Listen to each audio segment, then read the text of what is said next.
3, 2, 1, go. It's time to go live. Hey, it's Tuesday, April 15th, 2025. Welcome, one and all, as we get things set up here. It is 8 a.m. Central Standard Time. I'm broadcasting live from Austin, Texas. I do this 5 days a week, Monday through Friday. I stream on Twitch, YouTube, and LinkedIn. And our stream is a kind of a hangout. We talk tech. We look at what goes on in the job market, and generally just sort of talk about what it feels like to be a professional programmer. I'm checking the streams here. Looks like we're live. Everything's groovy. Let me double check my microphone. I did not do that. Nope, I do not have the right microphone. I apologize for that. Okay, we should be good. Welcome. And yesterday was a bit of a non-starter for me. I got some things done that I needed to get done, but I got very little done that I wanted to get done. Today, hopefully, will be better. I got a good night's sleep. I got some caffeine to get me going. And we're ready to take on the day, which is good because I have stuff stacking up stuff. All right. My name's Keith. I've been a professional developer for over 30 years. Currently, I run a coding school, helping people upskill and enter or re-enter the tech job market. And I created this stream as a place to hang out while you're getting out those job applications. Staying consistent and keeping your motivation up during a job hunt is the hardest part. And I just want to be a place where you can kind of check in the morning, have an appointment to get up and do what you need to do. We all need a little buddy to help us out with some motivation, and I can be that. If you know anybody who is in the job search and could use this free resource, please share it with them. Connect with me on LinkedIn, and let's just get into it. I check the job boards every day, and I pull data from them, specifically off of Indeed. Not Indeed. Indeed. Sorry. And I've been compiling this data for almost 3 years now. And this data here shows that in the web world, things have been pretty flat. We can see in the last 7 days that it's been flat. If we look at the last 6 months, we can see that although it's been flat, it's been low, flat and low. And if we look at the last year, we can see that, it's not as low as it's been in the last year, but we're not in a good place, frankly. A lot of uncertainty in the market is making companies very nervous. We've been reading articles on this stream for the last couple of weeks about how companies are nervous, are having a hard time planning for the next quarter, for the next rest of the year. And when you have so much uncertainty in the marketplace, one of the first things you do is put a hiring freeze on, because you want to cut your expenses to extend your runway. Let's look at a more granular chopping up of that data. Zoom in a little bit here. With this, you can see that JavaScript jobs across the whole sector, again, have been flat. They're popping up a little bit in the last couple of days across all JavaScript jobs. When we look at remote work has been pretty flat.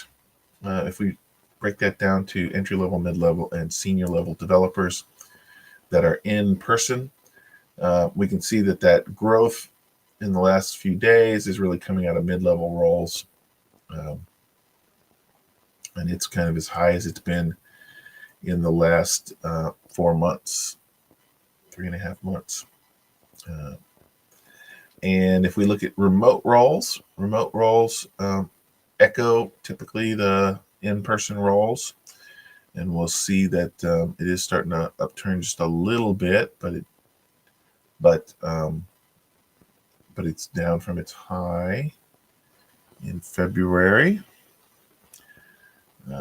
These numbers are just there to kind of give us a thumbnail as to what are the trends in the industry, and the trends are just flat. They're just flat.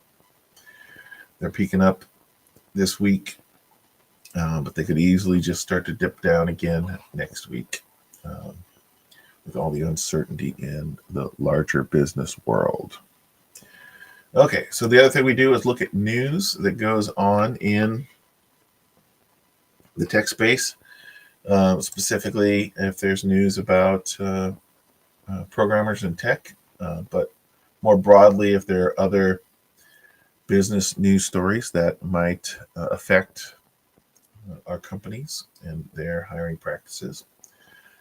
Small businesses sue over tariffs. Lots of lawsuits flying around right now. A group of small businesses filed a lawsuit opposing the U.S. tariffs, challenging President Trump's use of International Emergency Economic Powers Act to impose trade levies. The suit, filed in the U.S. Court of International Trade, questions the White House's rationale for the tariffs, claiming trade deficits, which have persisted for decades without causing economic harm, are not an emergency.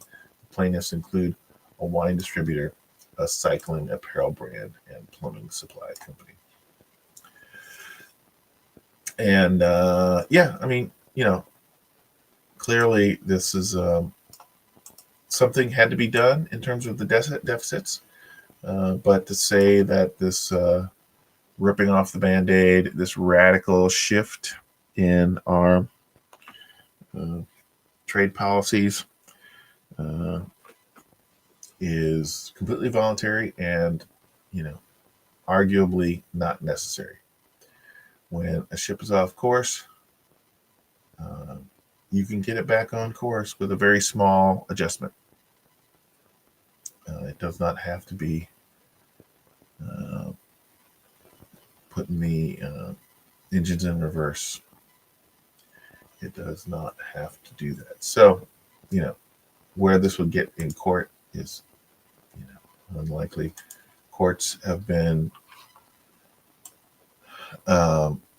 challenging the administration on a number of things, but this doesn't feel like one it would go toe-to-toe with the administration on. I don't know. We'll see. But it is true that small businesses are really going to get the hurt the most in this stuff. When we found out yesterday that over the weekend there were carve-outs in a bunch of different sectors, electronics and the like, small business might benefit from those carve-outs, but they certainly did not have the ear of the administration. Tim Apple, he clearly has the administration's phone number. He can call them up and lobby them, and that's great for those large tech companies, but they have a very small world in terms of overall commerce, and what they can affect doesn't really broadly help all small businesses. So,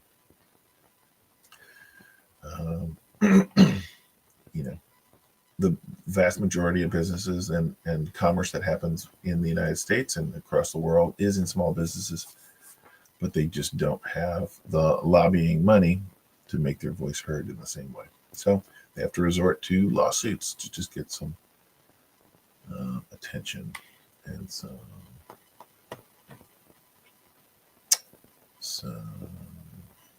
counsel. And there's something that is beeping at me. I've got some notification on. I don't know if you guys can hear that, but it's been driving me crazy. It's not the obvious stuff, but I've been hearing it for the last hour. Zuckerberg faces off with the FTC. Another day on the Hill. The landmark antitrust trial that could rewrite the rules about corporate acquisitions is set to continue Tuesday, with further testimony from Meta CEO Mark Zuckerberg. On its first day, Zuckerberg took to the stand as the social media company faced off against the FTC. The FTC contends that Meta monopolized the personal social networking market by purchasing Instagram and WhatsApp in 2012 and 2014. If the suit is successful, the company could be forced to sell those apps. I'm not a big fan of these large companies and their mergers and acquisitions.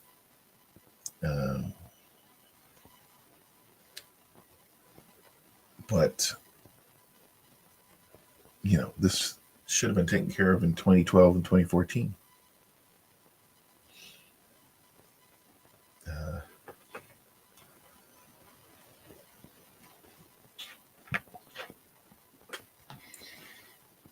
I'm also not a Zuckerberg fan. I deleted my Facebook account last year after really not using it very much for years. I use Instagram for business, but not really personal stuff. And I may have installed WhatsApp to talk to a friend of mine in China, but I don't ever open that app. So I don't have a dog in this hunt per se, but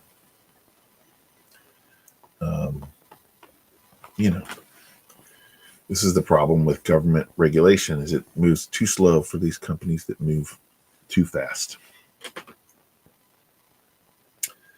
What do we got here? NVIDIA and AMD doubled down on the U.S. AMD Advanced Micro Devices announced Tuesday it would make its key processor chips at TSMC's new Arizona site, the first time its products will be manufactured domestically. Meanwhile, NVIDIA unveiled plans Monday to build AI supercomputers entirely in the United States as part of a $500 billion plan to help develop America's infrastructure.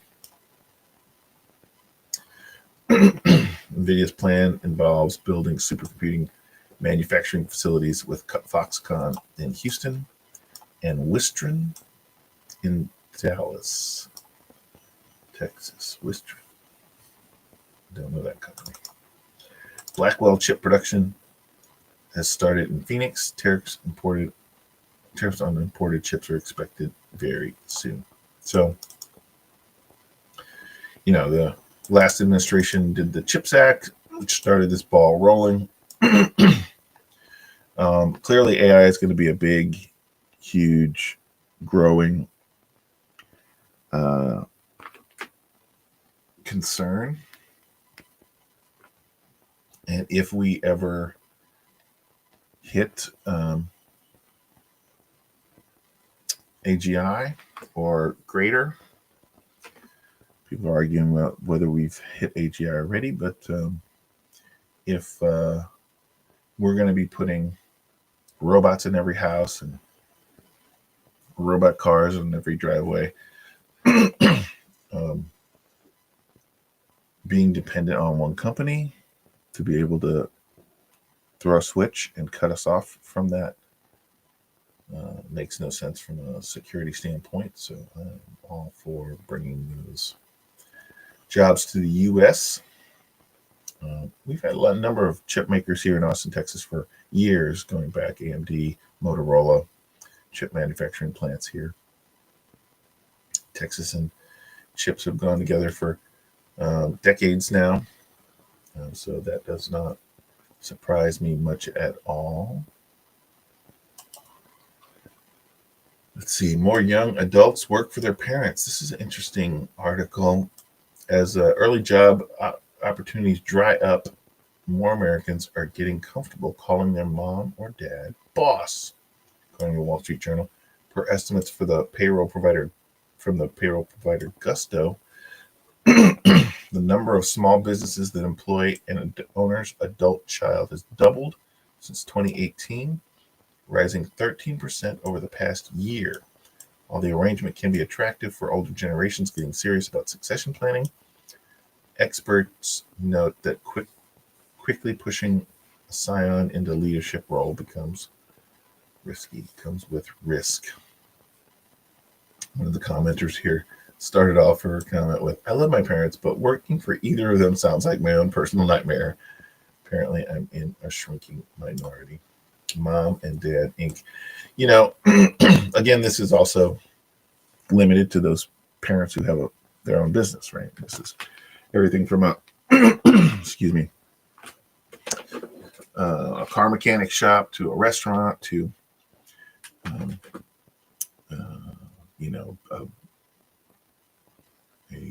business doing people's taxes, whatever it is. There are a lot of people who have their own shingles out that that have made a good middle class or upper middle class living, and with their kids coming out of college into a challenging job market, parents, want to get them off their feet and being productive. So it's interesting. I've actually thought about this. I have a kid in college right now and a kid who will be in college in the fall. And I've thought about that. Like, is there a version? I don't currently have my own business, but I have in the past had that. And I've thought maybe it's time to get out there and take another run at it. And, but that's not I don't have, like I say, I don't have 30 years of owning a restaurant and I want somebody to take the restaurant over for me.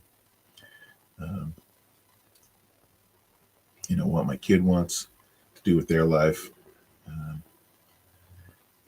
I did not work for my parents. They did not have their own businesses. I sort of made my way out in the world. When I left my parents' house, that's where really my life started. So I would not feel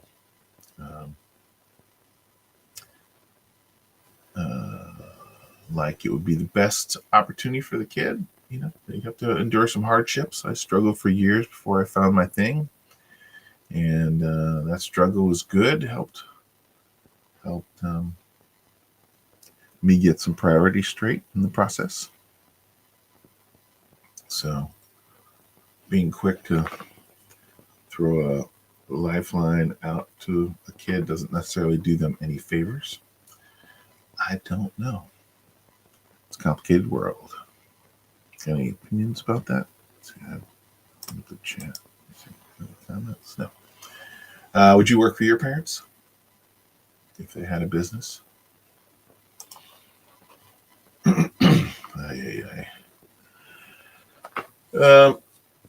Yeah. This one pissed me off. So, tech mogul spark IP debate. Square founder Jack Dorsey and Tesla owner Elon Musk took to X over the weekend to criticize intellectual property law, sparking a heated social media debate on copyright, privacy, and patents in the digital age. Dorsey started the discussion with a short, terse remark: "Delete all IP law." Musk swiftly responded, "I agree." The snappy exchange, viewed by millions, reflects a broader conversation surrounding fair use policies in the AI era amid a growing number of copyright cases.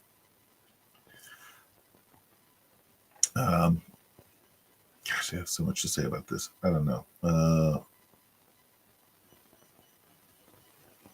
Yes, screw with both these guys. Just to start the response. Screw both these guys. They are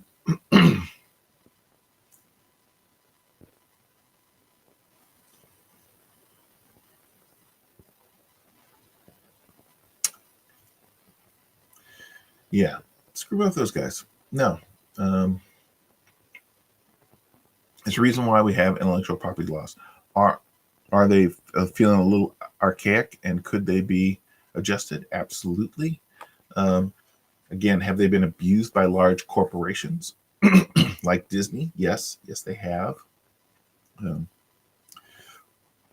where there is a system and people with means who can alter and tweak that system to their benefit, absolutely.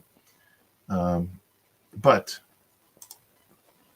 we want to encourage creativity. We want to encourage innovation, and that innovation, more times than not, comes from the bottom up. There's just a lot more people out there who are more creative than there are companies at the top. And if those companies at the top with all the means and the resources have the ability to steal every good idea from every little person without providing them the benefit of doing the creativity and the hard work, that's just another way that the rich are going to get richer and that keep the poor person down. It's just another way to stifle upward mobility. There have been so many examples of authors, creative people who have been able to better their situation by being creative, introducing new ideas into the marketplace in a way that is protectable, and that we should continue to encourage.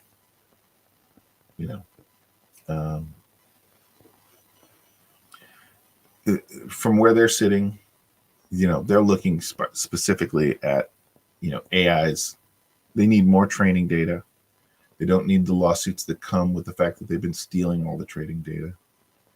And it would be nice. It would be very convenient for them to be able to steal everybody's IP and train their models on it without the threat of lawsuit.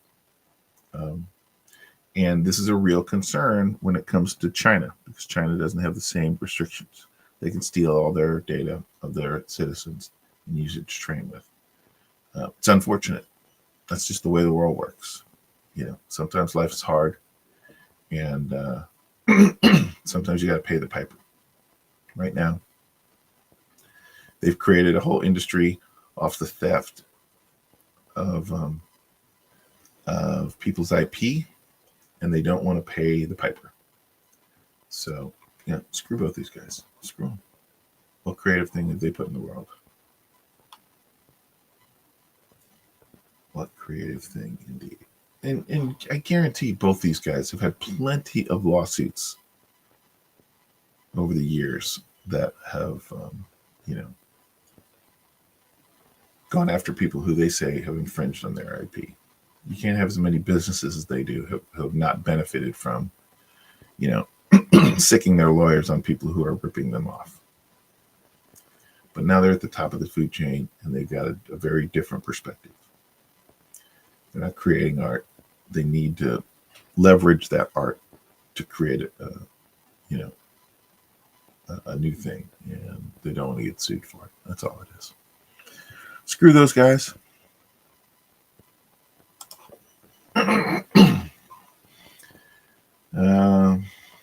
AI is coming for these two jobs. That's a clickbait headline. Let's see.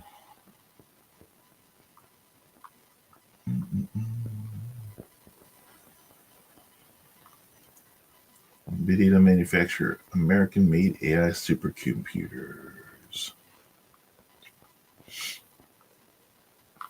So OpenAI dropped its 4.1 flagship model yesterday. I'm pretty excited about that. I haven't been excited about too many of these models, but this one's supposed to be fine-tuned and significantly better at coding. And of course, that's how I mostly use AI these days. So any benefit there, I'm excited about. I have not checked. I haven't heard from Cursor how quickly they'll be able to add that to the options. But I'm hopefully by the end of the week going to run it through its paces and see. Got a couple of projects that I've tried 2 attempts at in the last 2 years to get AI to solve. And it has not been rendered anything successful. Every time I see these big sort of jumps in an AI model, it's like time to roll out that project again, and let's see if it can solve the problem. So far, nope, not even close. It's a thorny problem. But we'll see. We'll see what that's all about. Google is talking to dolphins. New AI model could let us chat with dolphins. All right.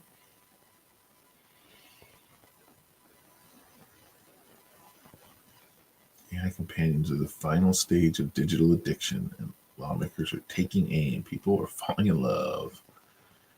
Yeah. I've only used the kind of talk to the app, the chatbot feature a couple of times, and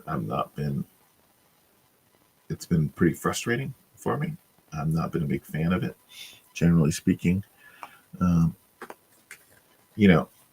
This idea of a companion as the latency goes down, and maybe it's down now. And I've just not been playing around with it. I can see where maybe that might have something to do with it. One thing I did see this last week, which I hadn't seen before, was seemed like a very workable solution for the AI translator. It was like this little device, and you would push this button and talk into it, and you'd set it some way for a different language, and then it would immediately translate that. You'd let go of the button and it would translate what you asked for in the other language. Then you'd hold the other button down, and it would be in listening mode. The other person would talk in that other language, and you let go of the button and it translates it to your language, and it's something like 75 different languages. And that's the first time I saw. It's still kind of a physical thing that you got to hold on to. It's not a pair of earphones or anything that you've got in. That's just kind of naturally doing it. So it still feels a little clunky, but it functioned. Like I saw it actually working in what was not necessarily a staged demo, and it seemed to be working really well. So, excuse me. This idea of kind of talking to devices and conversing with them or through them is going to be more of an issue.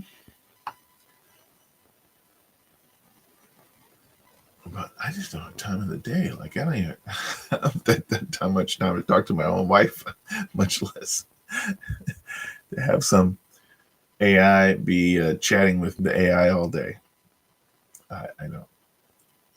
I'm sure it's going to be huge. I'm sure that it may cause problems, but man, that does not feel like anything that I would be utilizing. Talking to your toaster. Okay, we're getting down to the end of it. If you joined us late, my name is Keith. I've been a professional developer for over 30 years, and I created the stream as a place to hang out while you're getting out job applications. I stream Monday through Friday from 8 a.m. on till typically around 8:30. Sometimes it goes long depending on what the news of the day is, or if anybody wants to jump in the chat and have a conversation. Please connect with me on LinkedIn. I'm always looking to grow my network, and share the stream if you know anybody who is in the job search and could use a buddy to hang out with while they get up and get those job applications out. I will be back tomorrow in 23 hours and 30 minutes.